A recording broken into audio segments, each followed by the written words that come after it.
Allahumma inni istaudatuka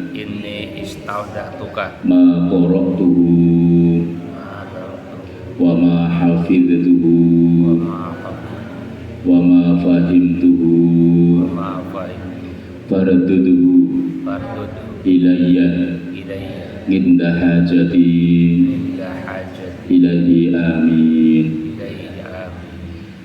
Hamdan wa syukranillah, salatu wa salaman daimaini mutalazimaini ala rasulillah, la hawla wa la quwwata illa billah. Qala rabbi shrah li sadri wa yassir li amri wakhlul 'uqdatam min lisani yafqahu qawli. Amma ba'du. Kepada Ustaz Ibnu yang kami hormati, Bapak Ibu hadirin hadirat rahimakumullah. Alhamdulillah, pada malam hari ini kita bisa bertemu kembali dalam majelis yang sama yang insya Allah diberkahi oleh Allah Subhanahu wa Ta'ala. Nyuwun pangapunten, dua rebo yang kebelakang kami izin karena banyak acara Bapak Ibu, nyuwun pangapunten nggih. Alhamdulillah, malam hari ini kita masih diberi kesehatan sebagaimana yang disabdakan oleh Rasulullah Sallallahu Alaihi Wasallam bahwa talabul ilmi fariidatun ala kulli muslimin. Ada tambahan dalam riwayat lain wa muslimatin, bahwa dikatakan mencari ilmu itu hukumnya sangat fardu. Fariidah itu maknanya sangat fardu bagi orang Islam laki-laki maupun Islam perempuan. Makna fariidah wajib mencari ilmu di sini adalah ilmu syariat, bukan ilmu yang lain syariat. Kalau ilmu yang bukan menuju Allah dalam artian ilmu umum, misal ilmu ekonomi, ilmu kaitan dengan apapun yang selain ilmu syariat, ini hukumnya hanya cuma fardu kifayah. Tapi kalau ilmu syariat ini punya fardu ain, maka di hadis ini kata-kata mencari ilmu atau ngaji faridatun ala kulli kullun, yang wajib bagi setiap muslim. Ini adalah urusan ilmu agama. Maksudnya begini, kalau kita punya tetangga, punya teman pinter ilmu ekonomi, ilmu dagang, ilmu manajemen, kita yang nggak bisa, nggak dosa, nggak apa-apa, karena cuma fardu kifayah. Tapi kalau kaitan ini yang teman kita, tetangga kita ini sudah tahu dan ngerti hukumnya sholat yang betul secara syariat itu bagaimana, kok kita belum bisa, maka kita wajib mencari. Kita masih terkena hukum wajib mencari ilmu. Kalau tidak, hukumnya berdosa. Satu contoh misal, teman kita sudah bisa doa sholat, kita belum, maka kewajiban kita masing-masing tidak gugur, harus mengaji. Maka sejatinya ngaji ini kita pada malam hari ini bukan semata-mata karena memang kita mencari ilmu juga, tapi yang paling besar adalah kita menggugurkan kewajiban sebagai seorang muslim yang wajib memang mempelajari ilmu syariat. Kalau nanti masalah pandai, pintar, paham, itu nomor 10 Pak Bu. Tapi ya ojo diniatilah sementing pangkat, ya jangan, ya tetap ada usaha biar ngajinya paham. Tapi andai kan kalau sudah usaha, sudah pasang mata, pikiran, hati bahwa alat tulis kok tetap belum paham, insya Allah tidak mengurangi pahala kita, tidak terus kewajiban menjadi gak gugur, tetap gugur kewajiban. Maka yang terpenting dalam ngaji ini adalah kita berangkat di majlis taklim, majlis ilmu seperti ini. Kalau 10 itu nomor sekian lah, tapi ya tetap ada usaha untuk memahami. Salah satunya adalah bawa peralatan. Ini bawa alat tulis ya? Bawa ini. Oh ini dia bawa ballpoint, ditulis. Nanti kalau ada yang penting-penting bisa dicatat biar ilmu itu, karena ilmu itu Bapak Ibu, ilmu itu adalah fisudur la fisutur. Ilmu itu di dalam hati, di dalam pikiran kita, bukan fisutur, bukan di dalam tulisan. Nanti kalau tulisan itu hanya media, kalau sudah dicatat, ditulis, nanti dipaham, dan lalu kita laksanakan, itu ilmu. Kalau dicatat tidak, masuk tidak, ya itu ya bahaya nanti. Saya kira begitu sebagai mukadimah. Pada malam hari ini kita masuki hadis. Ini sebenarnya jelas belum? Jelas. Agak kurang jelas ya. Masuki hadis yang ke-8. Hadis yang ke-8. Bismillahirrahmanirrahim. Qala al-mu'allifu rahimahullahu wa nafa'ana Allahu bihi wa bi ulumihi fid darani amin ya rabbal alamin. Lupa nggih, lupa nggih. Kalau ulangi nggih. Effortnya dikurangi mawon Mas. Effortnya buang. Kalau ulangi. Qala al-mu'allifu rahimahullahu wa nafa'ana Allahu bihi wa bi ulumihi fid darwini amin ya rabbal alamin. Bismillahirrahmanirrahim. Ngan Abi Hurairah radhiyallahu anhu, saking Abu Hurairah radhiyallahu anhu, qala ngendika sapa Abu Hurairah, qala ngendika sapa Rasulullah sallallahu alaihi wasallam, rupane pangandikan tuhuru ina'i ahadikum, tuhuru ina'i ahadikum, utawi sucine wadah salah sijine sira kabeh. Niki tasih bab taharah nggih, tasih bab sesuci. Tuhuru inna yahadikum, utawi sucine wadah salah sijine sira kabeh. Ida walagha, ing dalem nalikane ndilat, fihi ing dalem wadah opo al-kalbu segawon atau asu nggih kirik nggih segawon asu maka nggih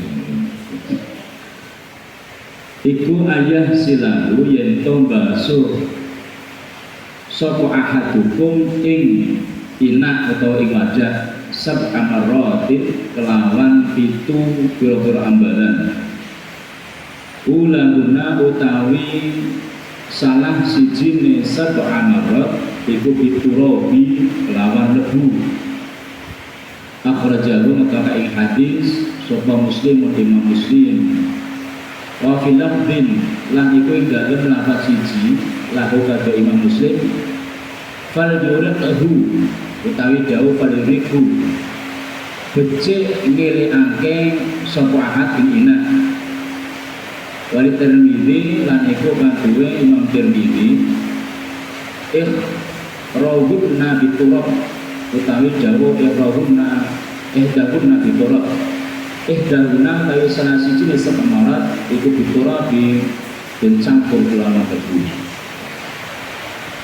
Hadis ingkang nomor 8 ing dalam kitab Bulughul Maram menika ini menjelaskan tentang tuhuru inna yahadikum idza walagha fil qalbu ayah silahu sab'a maratin ulahun nabi qura. Ketika tempat salah satu di antara kalian ini dijilat oleh anjing, maka bisa suci dengan jalan dibasuh atau dicuci 7 kali, yang salah satunya ini dicampur dengan debu. Dicampur dengan debu. Ini bok sampai mengalami kejadian, mungkin sih kalau memelihara anjing mungkin nggak ada lah di sini, mungkin ada gitu. Bok sampai ada kejadian, ini anjingnya tetangga ke rumah kita, ini moro-moro nanti menjilati tempat, entah tempat apa itu, tempat mungkin tempat di rumah kita misal. Maka tempat yang dijilat oleh anjing ini dibasuh sampai 7 kali, yang salah satunya dicampur dengan debu. Dan ini nanti di bawah akan kita jelaskan. Lirusuli mu'jizatun. Ini hadis yang ke-8. Misal ada anjing itu menjilati kaki kita, misal tak sengaja dijilat oleh anjing, ataupun nanti disentuh, nanti di belakang ada keterangannya. Maka cara mensucikannya adalah dibasuh 7 kali, yang salah satunya ini dicampur dengan tanah yang suci tentunya, bukan tanah yang bernajis. Makna umum dari hadis ini, makna umum penjelasan hadis secara umum, lirusuli mu'jizatun katsirah. Kenapa ini Rasul kok memerintahkan kita ketika ada anjing menjilat baik tempat ataupun tubuh ataupun pakaian kita, ini disuruh dicuci sampai 7 kali. Ini faedah salah satunya adalah ini bentuk mukjizatnya Nabi. Tahu mukjizat? Maka mukjizat maka ulangi ya. Hadis ini menyuruh kita, Nabi itu ketika ada anjing menjilat baik tempat pakaian ataupun tubuh kita, maka cara mensucikan yang terjilat anjing ini adalah dibasuh sampai 7 kali. Nabi menyuruh seperti ini adalah salah satu bentuk mukjizat Nabi. Karena apapun yang diperintah oleh Nabi, ini pasti ada madharat dan manfaatnya pasti. Kalau larangan pasti ada madharatnya, kalau yang perintah itu pasti ada manfaatnya. Termasuk kenapa kalau dijilat anjing sampai harus basuh 7 kali? Karena di sini adalah mukjizatun, salah satu bentuk mukjizat Nabi. Karena apa? Karena falaqat asbata atibu al-hadis, karena menurut penelitian kedokteran al-hadis yang modern, menurut penelitian para ahli kesehatan, dokter tim al-hadis, ilmu kedokteran modern, bahwa anna fi du'abil kalbi jarosil, bahwa di air liurnya anjing ini banyak mengandung kuman, air mikrobat atau mikroba. Ini padahal kita tahu Nabi itu bukan seorang ahli kesehatan, bukan dokter. Tapi ternyata ketika Nabi ini menyuruh ketika kita dijilat anjing harus dibasuh 7 kali, setelah ilmu kedokteran semakin canggih seperti sekarang, ini ternyata di air liur anjing itu tuh banyak sekali kumannya. Nah itu air liurnya anjing itu banyak sekali kuman. Lah hebatnya lagi ternyata lah yuqatilaha ilang turab al-muzawwaj bil ma, yang mana kuman yang di dalam air liur anjing ini tidak bisa mati kecuali terkena debu yang dicampur dengan air. Ini di dalam kitab Sarahnya Bulughul Maram, kitab Ibanatul Ahkam katanya seperti itu. Para ahli kedokteran meneliti bahwa kuman-kuman yang ada di mulutnya anjing ini bisa mati kalau terkena tanah yang dicampur dengan debu. Wala dahat dosari al-hakim ala ilfam bima yashribul kalbi minhu. Maka dengan seperti itu syariat ini memerintahkan supaya salah satu 7 kali basuhan itu dicampur dengan tanah. Ternyata yang mana penelitian para ahli, yang tanah ini nanti bisa matikan kuman yang tercampur dengan kulitnya anjing-anjing ini. Dan ini kan bentuk mukjizat Nabi. Padahal Nabi itu bukan seorang ahli kesehatan, bukan dokter. Ternyata betul sekali yang diperintahkan oleh Nabi, yang salah satunya harus disambut dengan tangan.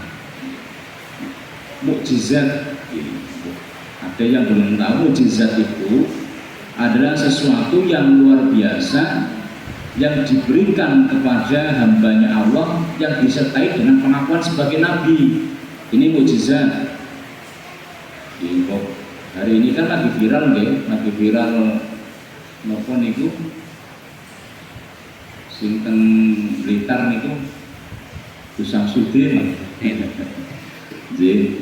yang mengaku punya karomah.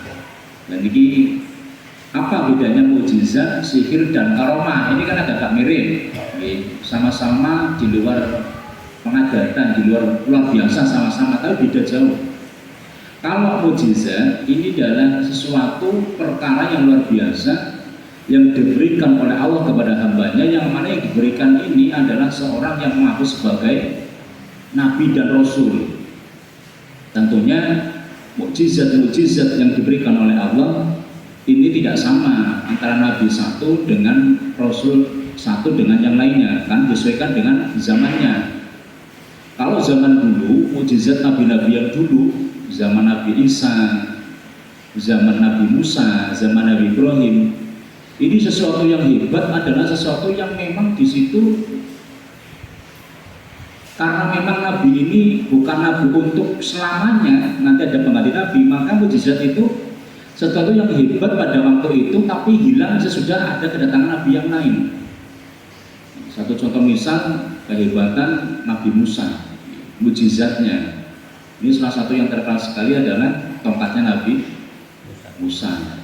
Kalau dilempar ke laut, dipulang ke laut, maka ini kan menjadi jalan tol, jadi terbelah lautnya itu. Tapi ketika Nabi Musa meninggal, maka mukjizat ini pun hilang. Maka berbeda ketika mukjizat itu untuk Nabi kita, Nabi Muhammad SAW. Karena Nabi kita ini adalah Nabi akhir zaman, Nabi terakhir yang sesudahnya tidak ada Nabi. Maka mukjizatnya adalah sesuatu mukjizat yang memang untuk selamanya, yang tidak akan lekang oleh zaman. Semakin zaman ini maju, ilmunya semakin canggih, maka mukjizat ini semakin terbukti, semakin luar biasa. Mukjizat Nabi itu banyak, mukjizat Nabi Muhammad banyak sekali. Yang sekelas mukjizat Nabi Isa, Nabi Musa itu punya. Contoh ada air keluar dari sela-sela jari-jarinya Nabi. Nabi itu kalau mengambil nasi untuk para sahabat, nasi sedikit itu bisa menjadi banyak. Itu mukjizat yang biasa, tapi yang luar biasa ini adalah mukjizat Nabi itu kitab Al-Quran. Al-Quran ini mukjizat terbesarnya Nabi, yang sampai kapanpun ini tidak akan pernah ketinggalan zaman, tidak akan pernah usang, dan semakin teknologi ini semakin canggih, malah akan semakin terbukti kebenaran isi Al-Quran.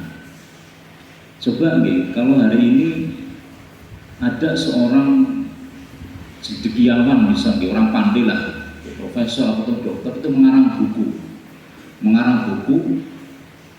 Biasanya karangan-karangan buku ini kalau sudah terbit beberapa kali, misalnya sampai 5 tahun, 10 tahun, ini nanti terbitannya edisi keberapa, ini orang baca sudah bosan. Ini kalau kalangan manusia. Tapi Al-Quran dari dulu, sekarang, yang akan datang, dibaca kapanpun, dalam kondisi apapun, itu tidak pernah membosankan. Bahkan semakin terbukti kebenarannya. Maka hakikinya, sejatinya ilmu-ilmu pengetahuan yang ada sekarang ini adalah pembuktian dalam Al-Quran. Salah satu contoh ini bahwa Nabi itu bukan seorang pelaut.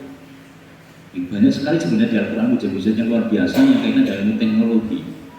Tapi di dalam Al-Quran banyak sekali membicarakan tentang laut. Yang salah satunya itu ada di situ diceritakan bahwa ada 2 samudra yang menyatu tapi tidak menyatu. Ada dua samudra menjadi satu tapi akhirnya tidak tercampur. Itu pun hari ini terbukti. Ada juga di situ dikatakan di Al-Quran bahwa manusia ini tercipta dari air.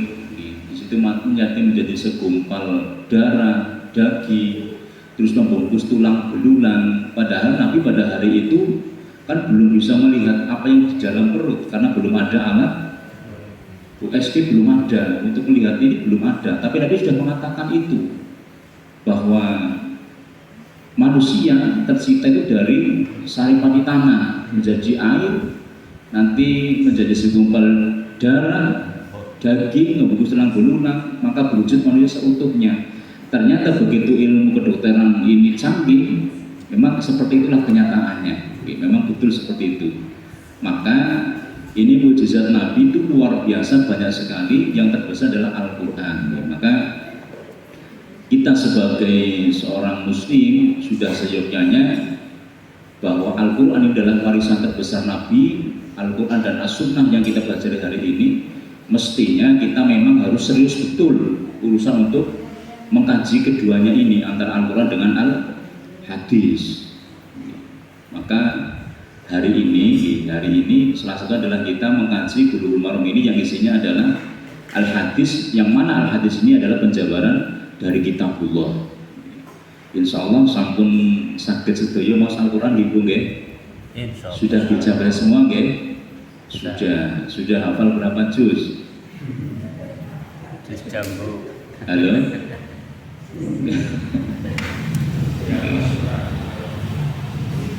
Karena Al-Quran itu bukan semata-mata memang pedoman hidup, bukan semata-mata pedoman kita di dunia ini, tapi Al-Quran juga bisa menyemangati kita nanti ketika di yaumul hisab, bahkan di alam kubur. Maka hari ini yang harus sering kita tanyakan ke diri sendiri, ketika nanti saya menghadap Allah, saya sudah bawa berapa hafalan, berapa juz hafalan ke hadapan Allah. Ngaten nggih? Niki pun saged badhe kondur teng ngersane Gusti Allah. Enggal kaya. Niki enggal. Nek wis mulai mripate lamur, nggih, jalannya sudah mulai banyak yang sakit, nggih. Ini sudah kurang giginya, sudah banyak yang tanggal, berarti udah deket tuh. Maka sering tanya-tanya ke diri sendiri nih. Salah satunya adalah sudah berapakah Al-Quran yang mau saya bawa untuk saya aturkan di hadapan Allah nanti, katanya. Mau sama sebuah kulolo falak binas. Maka sering-seringlah mengaji ke Ustadz Ibnu atau Ustadz yang lain yang di sini. Urusan Al-Quran, oke? Kalau misal sampai hari sama sekali belum bisa baca, ya berusahalah bisa baca Al-Quran dengan baik. Berusahalah, karena itu adalah sewarisan Nabi yang ditinggalkan oleh Nabi, memang hanya itu Al-Quran dan As-Sunnah. Kembali lagi bahwa hadis yang ke-8 ini menjelaskan tentang ketika kita dijilat oleh anjing, maka kata Nabi basuhlah 7 kali, salah satunya dicampur dengan tanah liat. Ini adalah salah satu bentuk kemujizatan Nabi, karena Nabi ini bukan seorang peneliti, tapi ketika ilmu kedokteran yang modern hari ini ternyata menemukan bahwa di air liurnya anjing ini banyak mengandung kuman.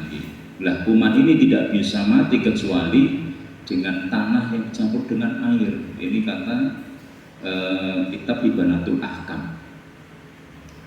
Ngala irkabi mayashrabu al-kabi min huwa wasa'ina'i sabamarat oleh sahabat Rabbi ahdal wasalati, yang salah satunya adalah dicampur. Nanti campuran ini memang digosokkan ke tempat jilatannya itu. Fiqhul hadis, sedangkan tadi makna secara umum. Pemahaman yang bisa kita tarik dari hadis yang ke-8 ini, yang ke-1 bahwa najasatu famil kalbi najasatu mughalladhah. Karena cara mensucikannya ini sampai 7 kali, maka najis mulutnya anjing, jilatannya ini termasuk najasatun mughalladhatun, termasuk hukum najis mughalladhah atau najis yang berat. Karena najis itu adalah najis mukhafafah, ada najis mutawasito. Kalau anjing ini termasuk najis mughalladhah. Wa ulhiqa lan dipadhaake bihi kelawan famil kalb sairu badanihi kiasan alaihi dari jumhur. Lah disamakan dengan najis mulutnya anjing sairu badanihi kiasan alaihi dari jumhur. Sebenarnya yang asli najis ini adalah mulut atau air liurnya anjing, sebenarnya yang asli adalah itu. Tapi disamakan atau dikiaskan menurut jumhur ulama semua badannya anjing. Kalau yang hukum asli ini adalah sebenarnya mulutnya. Tapi jumhur ulama ini bersepakat dikiaskan atau disamakan dengan mulutnya adalah sairu badanihi, seluruh badan anjing. Berarti bukan cuma mulutnya tapi seluruh badannya anjing ini najis semua. Sekalipun asal hukumnya adalah mulutnya ini, karena memang ini yang mulutnya adalah najisnya, tapi jumhur ulama sepakat bahwa semua badan anjing ini najis mughalladhah. Maka sekalipun tidak terjilat, tapi kita tersentuh misal oleh anjing yang lewat, maka wajib dibasuh. Ataupun nanti tak sengaja di lantai rumah jenengan kemasukan anjing itu pun dipet sampai 7 kali. Oke, maksudnya apa? Tapi bukan berarti begini, kadang-kadang ada yang tanya, Pak, kalau memang anjing itu najis, babi itu tidak berguna, kenapa kok Allah mesti menciptakan makhluk-makhluk kayak gitu? Karena memang dunia ini cobaan Bapak Ibu. Yang diciptakan Allah bukan hanya yang baik-baik saja. Baik buruk itu semua diciptakan oleh Allah memang hanya untuk menguji kita manusia. Sebatas mana nanti. Seperti anjing misal, makanya anjing pun sebenarnya tidak semua ulama menghukumi najis, tidak.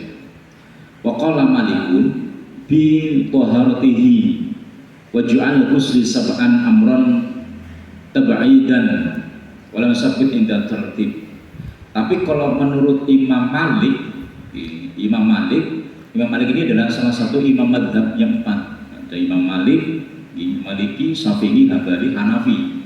Menurut Imam Malik anjing ini tidak najis. Menurut Imam Malik. Tapi kalau Imam Syafi'i ini mutlak itu najis semua, liurnya dan badannya. Maka kadang-kadang ada juga kalau kita misal lihat orang Arab ataupun duduk ada orang Muslim yang memelihara anjing. Mungkin yang menurut beliaunya, mungkin menurut atau derek pendapatnya Imam Malik ini. Tapi bagi kita di jumhur yang mayoritas memang Syafi'iyah, maka ya tetap menghukumi anjing ini najis. Kita itu ketika dalam menjalankan syariat, ini kan kita sholatnya tidak mengambil istinbat hukum sendiri, tapi kita mengikuti para ulama yang sudah bisa menggali hukum-hukum Quran dan hadis. Satu contoh misal sholat, jenengan ketika nopo namine subuh ini pakai kunut betul? Pakai. Nah itu kan termasuk kan kita derek pendapat ulama madhab. Jadi kalau shollu ra'aitumuni usolli kata Nabi, sholatlah kalian sebagaimana kalian melihatku sholat. Lah kita kan jauh dengan Nabi Pak Bu. Hari ini kan kita tidak bisa melihat Nabi Bu. Maka caranya bagaimana? Ya kita bisanya sholat itu adalah derek medikane para ulama dari Nabi, sahabat, tabi'in sampai ulama, sampai para kiai, para ustaz, dan sampai ke kita. Kan itu. Berarti sholat kita itu sebenarnya kita bermadhab sebenarnya, karena kita hari ini tidak bisa melihat langsung Rasulullah. Nah ini yang namanya madhab. Kita sholat seperti Rasul, tapi kita memang menurut orang-orang yang di bawahnya Rasul, di bawah Nabi. Bagaimana takbir itu, andaikan kita tidak ada contoh dari orang-orang seperti Ustaz, Yai, para sahabat, yang namanya takbir bagaimana? Kadang ngerti kan? Takbir itu angkat tangan misal seperti ini itu kan karena memang kita kata-kata guru-guru kita. Nah itu namanya madhab. Nah dalam bermadhab itu kita tidak boleh talfik, jadi tidak boleh mencampur adukan. Satu contoh misal, milih hukum sing enteng, sing abot ditinggal itu tidak boleh. Kalau kita misal pendapatnya Syafi'i, Imam Syafi'i semua, kecuali nanti kalau kondisional nanti memang terpaksa atau darurat sekali. Seperti contoh, ketika kita zakat kalau di dalam hadis yang asli, zakat itu adalah dengan makanan pokok. Kata Nabi itu dengan bitamri, yang dikata Nabi itu dengan makanan-makanan, tidak ada yang dengan uang. Maka Imam Syafi'i berdasarkan hadis tentang zakat ini juga berpendapat bahwa orang zakat itu ya harus dengan makanan pokok setempat, tidak boleh dengan uang. Tapi hari ini di sekitar kita kadang-kadang ada orang yang zakatnya pakai uang. Malah kadang-kadang ada juga yang menganggap bahwa makanan dengan uang itu lebih berguna uang. Lah hal yang seperti ini kan ini perlu istihad namanya. Kalau Nabi memerintahkan dengan makanan, lalu ada ini bagaimana hukumnya? Nah seperti ini maka kita cari pendapatnya para ulama. Adakah ulama yang bolehkan zakat dengan uang? Ada memang. Seperti Imam Hanafi itu boleh. Tapi antara Imam Syafi'i dan Hanafi ini takaran untuk zakat kan berbeda nanti. Maka kalau takarannya uang adalah yang menurut pendapatnya takaran Imam Hanafi, tidak boleh beda ke Imam Syafi'i. Ini namanya tanfik, tidak boleh mencampur adukan. Sama seperti ketika hari ini kita tata ibadah kita adalah dengan cara Syafi'iyah, maka dalam urusan anjing ini pun ya kita ngikut Imam Syafi'i, itu hukumnya najis. Dubeng jenengan seneng karo asu lan tanpa subah lan saling memalik orang najis sikih, padahal ibadah saya dalam pakai sapi ya maka nggak boleh, kecuali kalau jenengan memang kesehariannya adalah bermadhab Maliki monggo. Malikiyah itu bagi Imam Malik najisnya tidak najis. Yang kedua, ujub bukhosina ingin bulu bil kalbi sab'at idahuna bitorab. Kepahaman dari hadis ini yang kedua adalah wajibnya membasuh tempat apapun yang terjilat oleh anjing ini sampai 7 kali, yang salah satunya dicampur dengan debu. Yang ketiga, wujub usab bil ma'alati saraba minul kalbu al-ard. Wajibnya mengalirkan air ataupun membuang sesuatu yang memang di situ terkena anjing. Apapun yang tersentuh oleh anjing, misal mungkin ada ember yang itu harus diminum anjing, maka airnya dibuang, nggak boleh digunakan lagi karena sudah najis. Nah itu 3 faedah itu di dalam hadis ini. Yang satu adalah bahwa seluruh anjing badannya ini termasuk najis karena dikiaskan dengan air liurnya. Sedangkan menurut Imam Malik anjing ini tidak najis. Maka kalau misal ada saudara kita ini kok moro-moro melihara dia juga jangan langsung divonis, seolah karena orang Islam memuaskan kayak elek banget ya jangan juga babak. Memang beliaunya mengikuti Imam Malik ataupun memelihara anjing tapi mungkin dibuatkan tempat yang di situ tidak kemana-mana. Tapi jangan salah juga, ada anjing yang masuk surga loh. Kalau kita kan belum tentu jenengan yakin ke surga? Insya Allah harapan kita, tapi nanti kan keputusannya tetap di Allah Subhanahu wa Ta'ala. Tapi insya Allah selama kita masih la ilaha illallah Muhammadur Rasulullah, insya Allah ya dakhalal jannah. Tapi ya belum tentu juga tapi insya Allah. Tapi beda dengan anjingnya Ashabul Kahfi. Kisah 7 pemuda yang ketanggalan gua, ini ada anjingnya, itu sudah masuk surga loh, anjing Ashabul Kahfi itu. Maka sekalipun ini barang najis, Kalau ada anjing ya jangan di bahasa itu jangan dialakuli lah, jangan disiksa. Ya biarkan, andaikan kita tidak suka ya cukup dijamkan saja lah, gitu. Tidak usah.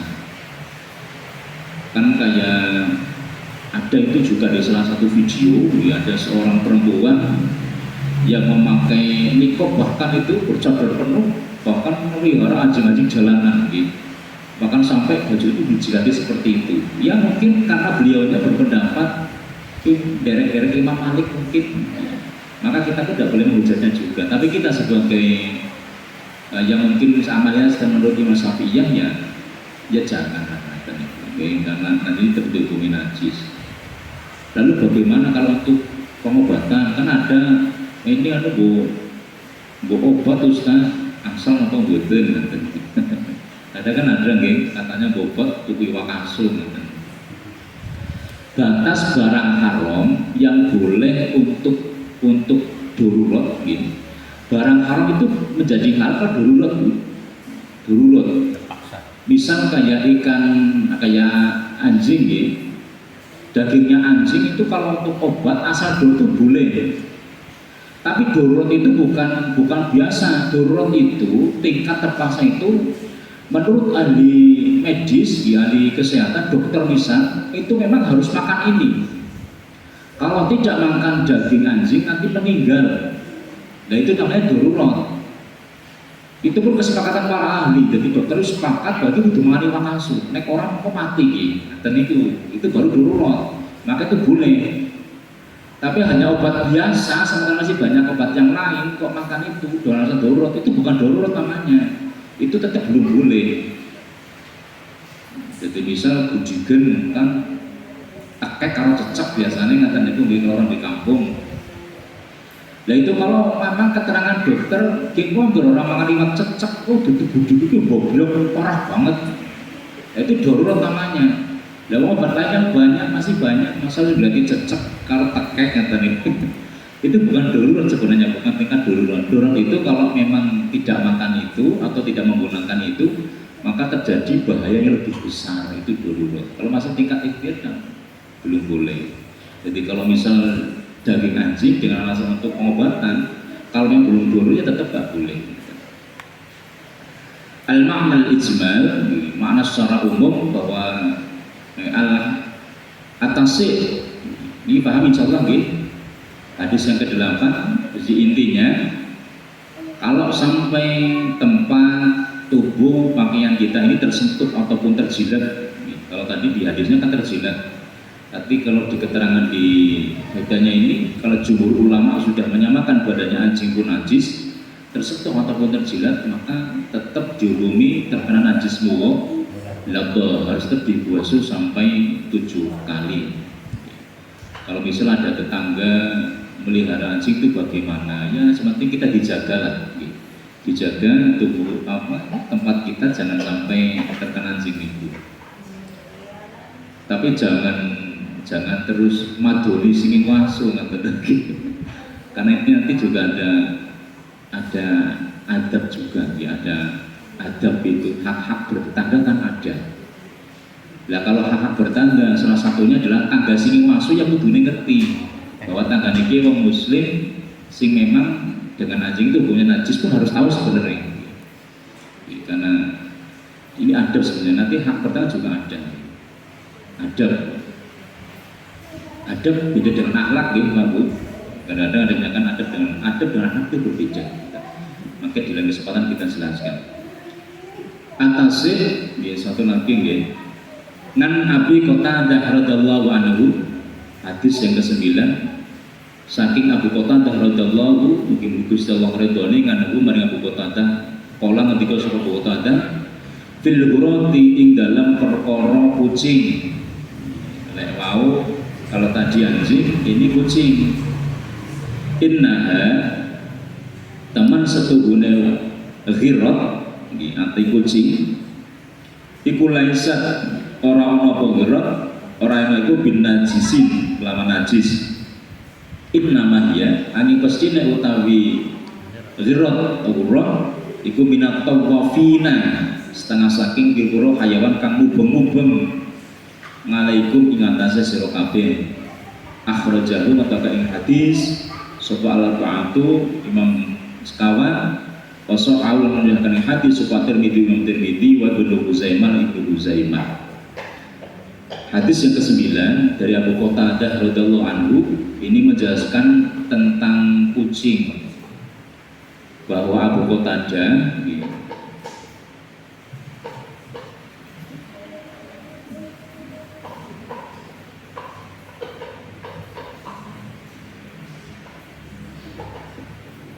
ini asal sahabat kayaknya.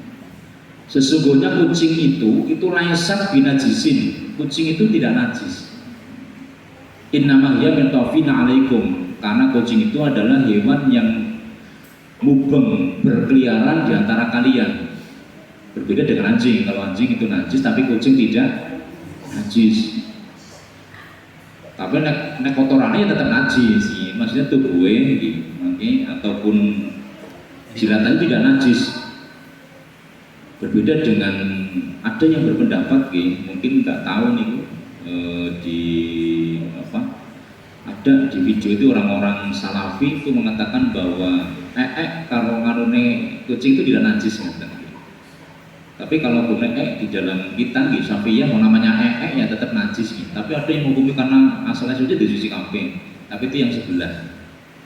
Kalau kita tetap najis. Tapi kalau kucingnya itu hewan yang suci, tapi bukan suci seperti sapi ataupun kambing loh, bukan seperti tremelu kelinci. Katanya suci kelinci kan boleh kita sembelih, sucinya kambing kan boleh kita sembelih, bilang bahkan dimakan dagingnya boleh. Tapi kalau sucinya kucing ya tidak boleh, hanya suci hukumnya, bukan suci dagingnya. Kira suci kucingnya kena disembelih. Ini tetap haram karena memang kucing itu hewan yang bertaring, pemakan daging. Al-ma'al ijmal, artinya dalam hadis ini Abu Qatadah ini berkata bahwa sungguhnya kucing itu suci karena kucing itu adalah hewan yang berkeliaran di antara kalian. Al-ghur laisat najasatun dzati li darurat. Sebenarnya kucing ini dianggap suci karena memang sesuatu yang memang darurat, darurat an-nasi'ati min kasrati daruriha. Darurat sebab apa? Karena kucing ini hewan yang banyak sekali berkeliaran di antara kita, hewan yang suka berkeliaran di antara kita, kucing ini. Maka hukumnya dihukumi suci. Karena daruratnya seperti itu. Fil buyut, di dalam rumah, badukuliha fiha biasa sa'abu sawnal awan. Betapa sulitnya andaikan suci kucing ini dianggap najis, karena hewan kucing ini adalah hewan yang berkeliaran di rumah kita, masuk di rumah kita. Maka kalau nanti dinajiskan ini menjadi sulit sekali, karena kita setiap hari harus menjaga tempat, menjaga lantai, menjaga pakaian ataupun yang apapun yang terkena kucing ini. Kalau anjing kan mungkin agak nggak seperti kucing Bahkan kalau kucing diatur kadang-kadang masuk ke rumah kita, maka dihukumi suci karena ilatnya seperti itu.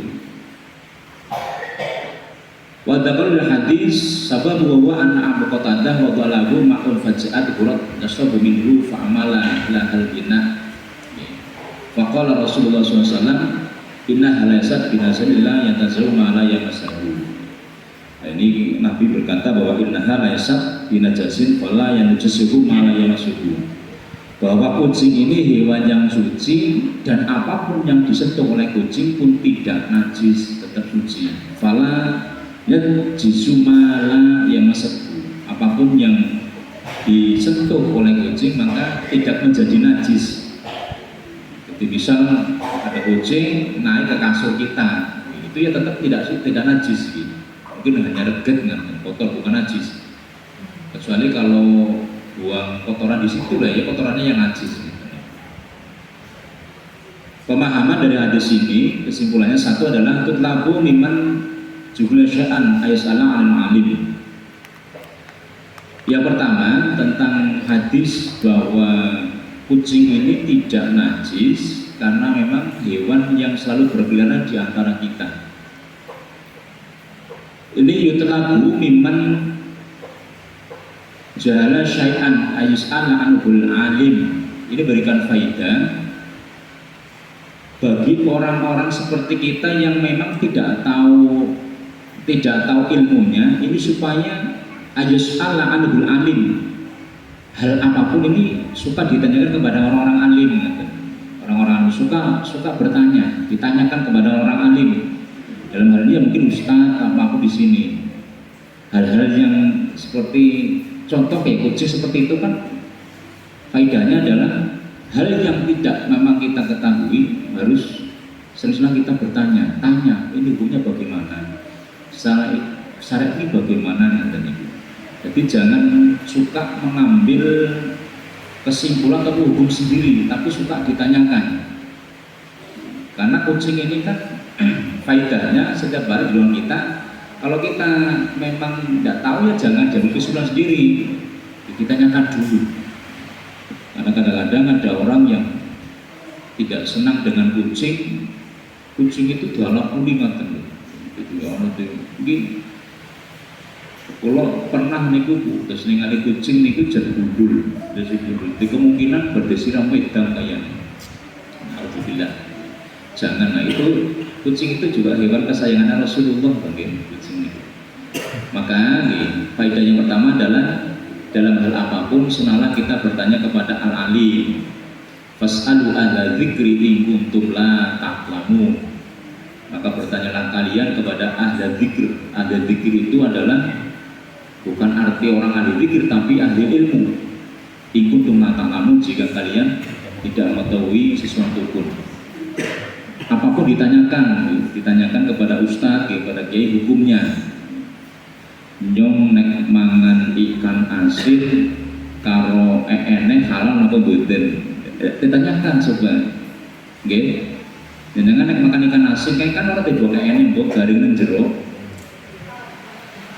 Pernah ditanyakan ngaten itu boten? Apa langsung plak-plok ngoten? Nah, hal-hal yang kayak gitu ditanyakan hukumnya bagaimana katanya ke ustaz atau kiai, apalagi hukum yang besar-besar katanya. Nganu ustaz, saya itu suami sebenarnya marah sih, cuma artinya bergejut. Sekalipun tidak saya keluar itu hukumnya bagaimana ditanyakan, kan jangan cipet. Ini faedah hadis ini seperti itu. Jadi di lingkungan kita apapun sukalah bertanya kepada ustaz, kepada ulama, gitu. Biar nanti kita sebagai muslim jalannya tidak tersesat, gitu. Apalagi urusan yang seperti sekarang yang lagi viral, gitu. Tapi tanya kepada para ulama yang di situ memang sikoh, dalam artian terpercaya, orangnya bersih. Jangan sembarangan juga, gitu. Karena hari ini kadang-kadang kapan mau serban, gitu, coba ya ustaz katanya. Jangan juga, hati-hati juga. Nih. Apalagi urusan kayak pengobatan misalnya. Jangan suka lari ke yang sewu, alternatif juga dilihat-lihat dulu. Kalau alternatifnya hanya mungkin tukang urut, tukang pijat, tidak masalah juga. Tapi nanti kalau sudah urusan menerawang, ramal, terus jadi memprediksi nasib, lah itu udah beda. Bukan ranah kita, itu ranahnya Allah. Bisa dibedakan. Kalau hanya sebatas pijat, ngurut, terus patah tulang ke sangkal putung misalnya, itu nggak masalah. Tapi kalau urusan produksi, urusan jodoh, urusan santet dan sebagainya, itu jangan ke situ lah larinya, jangan ke parang, tapi kalau bisa ke ustadz atau ahli ruqyah, karena kita muslim. Hari ini kejadian kan, jadi memang secara fisik mungkin seperti ustadz, nyatanya adalah ahli sulap juga, ada triknya, ada caranya. Kenapa kok mereka dikatakan orang pinter? Paranormal itu dikatakan orang pinter, gitu. Kenapa Pak kok dikatakan orang pinter? Orang-orang seperti itu kok dikatakan orang pinter? Karena sinakani wong yang datang ke dukun itu kan orang bodoh, mereka dikatakan orang pinter, padahal sebenarnya nggak bisa apa-apa, karena untuk urusan hal yang gaib, urusan perkara masa depan, ini adalah urusannya Allah, misteri problem, nggak ada yang tahu. Maka kalau kita memang mau misal berobat, mau konsultasi, ya lihat dulu. Kalau memang mau ke alternatif, ya alternatif yang hanya sebatas mungkin pijat atau mungkin membetulkan tulang-tulang yang beko atau merusak. Tapi kalau urusan marah-marah nasi, urusan sampean cocoknya kerjanya nang darat aja nang banyu bisa. Itu jangan ke situ katanya. Apalagi nanti sampean kayaknya nganu lho biar kumain karena orang cocok lho kudu pindah. Sampean kalau bojone kudu aja gandeng ora kena misalnya kalau tidak udah beda nanti. Nah, maka jajilan orang yang suka bertanya kepada ulama yang cerdas gitu. Jangan tanya kepada orang-orang yang memang seperti itu. Talabu rifqi bil hayawan. Faedah yang kedua adalah kita diperintahkan untuk arifqi bil hayawan, berkasih sayang dengan hewan, ngalus dengan hewan. Dengan hewan kita juga harus berkasih sayang. Ini kata Nabi, kucing itu boleh tidak najis. Faedahnya salah satunya adalah kita harus berkasih sayang dengan hewan. Ini kita kadang-kadang yang banyak sekali dolim, gitu. Apalagi bapak-bapak yang suka burung, yang suka ayam, atau niku. Kalau misal memelihara, kalau di kampung-kampung ada kambing, ada sapi, mungkin si coba ini, tapi burung-burung ini loh kadang-kadang kasihan. Karena burung itu biasanya kadang-kadang si jitok atau dalam kandang ya, hanya satu tok, dia muncang. Jadi kicauannya bagus sekali ini. Pada apa ngerti padahal apa tahu dia kicauannya karena apa? Karena hewan itu kan sama dengan kita. Hewan bernyawa, makhluk apapun bernyawa itu pasti punya pasangan, pasti suka dengan lawan jenis, pasti. Okay? Makhluk yang bernyawa itu pasti ada lawan jenisnya dan harus ditemukan karena memang ada masa kawinnya. Lah kalau burung itu dari kecil sampai dewasa dikandangin ada satu tok itu tidak pernah diketemuin sama mungkin betina atau yang jantannya. Dia kicau terus. Loh, siapa ngerti kicau terus stres jadi kepengen madonna ternyata nasi gue gitu kerban kandang loh. Apa itu tidak dolim, Pak? Okay. Maka kalau mau melihara burung baiknya cari pasangannya, jangan cuma satu, ngerti loh. Kadang kan ada cuma burung satu kandang satu tok, seumur-umur, kasihan kan. Ya mungkin stres pengen madonna mungkin apa jangan tahu kambing kan gitu. Lah kambing kalau masa kawin tidak kawin kan ribut jodohin. Berberon terus kan, teriak-teriak terus. Burung itu sama sebenarnya karena normal. Maka kalau melihara burung itu memang harus dicari pasangannya, berjodoh ngaten, jadi tidak tuling. Seperti itu. Ya coba bapak-bapak seumur kerem bae nang kamar aja temu nang karo bojone jadi. Gelebuk sama itu dolim. Itu juga dolim. Maka kata hadis ini faedahnya adalah kita memang harus berkasih sayang bukan hanya dengan sama manusia, dengan makhluk apapun, kecuali tanda kutip ada makhluk-makhluk memang yang oleh Nabi itu boleh dibunuh, seperti cicak, tikus, anjing gila, ular. Itu kalau bahaya karena kita itu karena Nabi boleh dibunuh.